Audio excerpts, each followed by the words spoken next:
that, but this might actually be first blood here. Yeah, Aloha Dance, he actually snagged that Haste Rune. They're going to go for Ice, who trapped himself in the cogs, is trying to get away now, but the Haste Rune plus the extra movement speed on the tethered Tiny is allowing them to keep in pace. Ice goes for the deny. Oh, Aloha Dance actually snacks the first blood there. He's giving him mana too. Right click, and now Fenrir has enough mana. He's actually going to turn around, get off another person, but he will die as well. Aloha Dance secures a double kill. The tower hit will actually finish him off in the end, but still a big win for Team Empire.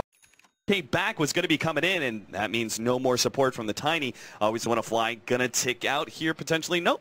He is good. No, finally the poison got to him. They tried to heal him up, but the bottom was not enough HP. So the tier 1 tower at the top lane will now fall. And Empire very rapid.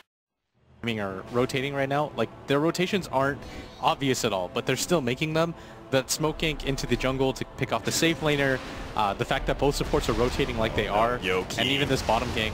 Yeah, he's caught out entirely. Yoki, he's going to turn around, throws out the Fisher, but not even that lands. Very sneaky setup from How, throwing out to get away scot-free. Super still looking to be able to chase down somebody. Resolution, yeah, he wants to fight this one. He's got a combination in second. Long range stun gets laid out. Now as Fisher comes out on top of the combination for the Tiny. Super almost dies. Hook shot in. Super finally going to take out from Silent. Silent now needs to make a blink away. He will have that up for re-engage, but How is making sure that the Aloha Dance doesn't have the opportunity to be able to get over to Resolution. Left-hand side, Silent trying to blow up FY. Looks like he's successful, and they do get the relocate over to the side. Aloha Dance barely survives through that one, but Super blinks forward. It is able to get the kill on the Wiz, and now trying to lock down Resolution. Gets the stun, and with How's damage, it looks like they'll be able to get the kill on the Tiny as well. A fantastic fight for Vici Gaming, and with the of the tossing Resolution up in the air, and that means Resolution is now stuck. He's gonna have to stick here and think about what he did wrong. Free kill for Vici Gaming turns to 2, and now Always Wanna Fly is gonna make it a third double kill for How, and this seems to be was never very significant, but they definitely should have made this game a lot closer. And a lot of it comes down to the incredibly strong play from Vici Gaming, most notably in FY, getting one of the most clearest game-winning pickoffs there with the Tiny toss. So well done. 1 versus 1, right? Like, once somebody gets a slight edge on the other, like for example the Storm Spirit with that last play damaging the Bloodseeker and bringing him low, he's then able to just aggressively push him out of lane, and the Bloodseeker can't rely. Now bottom lane, Silent's going to be dropping low, will end up going down for the first blood. Winter Wyvern and the Undying.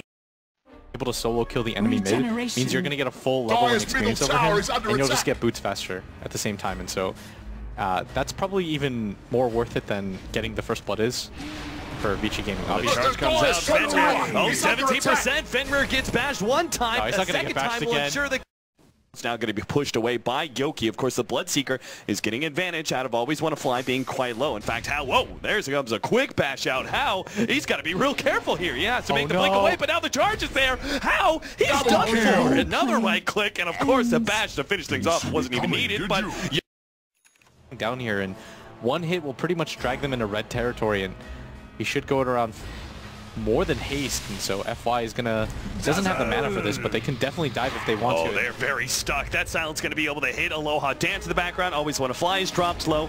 There is the charge out. Yoki's actually been in order to make that Bloodstone worth it. The charge comes in, bumps Zach 2, Ice now controlled by Resolution as well. Needs another right click and he'll get him as well as Super. Somebody right click somebody. There goes the Undying, there goes the Bloodseeker as well. And to wrap things up, it is going to be FY dying as well. A great fight for Team Empire. Up to an increase of 10 once they drop below 20%. So the melee rash, oh, that swap in. They're going to go for Yoki and do successfully blow him up with the Sonic Wave, and he does not have a buyback. It seems really good ultimate there from Aloha Dance. They target Ice, but now Resolution is beat by that Winter's Curse. Great shell, great though. It's going to keep Resolution alive. And back to the oh, Storm's here jumping in on the back. BKB already activated. He really needs to get FY, but there goes the Glimmer. Cape Resolution still sees a little bit of him. He's going to be able to knock him back with Yoki, and they will almost take him out. Now he gets a Cold Embrace. Now a great Sonic Wave from the Queen of Pain. They will be able to finish off FY in the end, but oh, the heroes are going to get cleaned up on the side of Empire in exchange for that one. So we see some of the essentials there for Team Empire to challenge some of the stronger teams here at TI, but they got to get their act together. Right? They really do. They just dropped you know, too many mistakes here in both game 1 and game number 2 to compete with the best. So this is their first series.